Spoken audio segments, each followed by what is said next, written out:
ഇപ്പോൾ സമയം രാത്രി 11 മണി. ഈ ഒരുങ്ങിക്കെട്ടി ഈ രാത്രി എങ്ങടാ പോകുന്നതെന്നല്ലേ, നല്ല മഴയൊക്കെ ഉണ്ട്. നിർമ്മാല്യം തൊഴാൻ വേണ്ടിയിട്ട് പോവാണ് ഗുരുവായൂരിലേക്ക്. അപ്പോൾ കുളിച്ചൊരുങ്ങി ഇതാ ആലുവ റെയിൽവേ സ്റ്റേഷനിലെത്തി. 11:50 വരുന്ന ട്രെയിനാണ്, 55. വന്നപ്പോൾ 12:15 കഴിഞ്ഞു, 12:30 ആയി.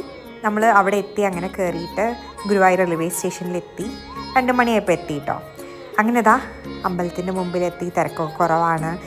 നിർമ്മാല്യം തൊഴാൻ വന്നതായതുകൊണ്ട് തന്നെ കമ്പാരിറ്റീവ് തിരക്ക് കുറവാണ് കേട്ടോ. ക്ലോക്ക് റൂമിൽ സാധനങ്ങളൊക്കെ വെച്ച് ഞങ്ങൾ ക്യൂവിൽ നിന്ന് ഒരു 4:30 ആയപ്പോഴത്തേനും തൊഴുത് ഞങ്ങൾ ഇറങ്ങി. പിന്നെ ഫുഡ് കഴിക്കാൻ വേണ്ടിയിട്ട് ഇതാ കയറി. ഫുഡൊക്കെ കഴിച്ച് തിരിച്ചിറങ്ങി. പിന്നെ അവിടെയുള്ള കടകളൊക്കെ കാണുമ്പോൾ നിങ്ങൾക്ക് അറിയാമല്ലോ, ഭയങ്കര ഭംഗിയുള്ള സാധനങ്ങളാണ് അവിടെ ഇരിക്കുന്നത്. കുഞ്ഞു കുഞ്ഞു വിളക്കുകളും കൃഷ്ണനും കുറേ കീ ചെയിൻസും സാധനങ്ങളും. നമ്മളും കുറച്ച് സാധനങ്ങളൊക്കെ അവിടെ നിന്ന് വാങ്ങിച്ചു കിട്ടും. വേണ്ടാന്ന് വിചാരിച്ചാൽ എങ്ങനെയെങ്കിലും എന്തെങ്കിലും സാധനം നമ്മൾ മേടിക്കുമല്ലോ, അങ്ങനെയാണല്ലോ അതിൻ്റെ ഒരു പതിവ്. പിന്നെ അവിടുന്ന് വഴിപാടുകൾ കഴിപ്പിച്ചിട്ടുണ്ടായിരുന്നു. സോ അതിൻ്റെ പ്രസാദമൊക്കെ വാങ്ങിയതാ ഞങ്ങൾ തിരിച്ചു പോരുകയാണ്. 6:50 ട്രെയിൻ ഉണ്ട്. ഓൺ ടൈം ആയിരുന്നു ട്രെയിൻ, അതുകൊണ്ട് തന്നെ കറക്റ്റ് സമയത്ത് 9:25 ആയപ്പോഴത്തേനും എത്തി ഞാനിവിടെ തിരിച്ച്.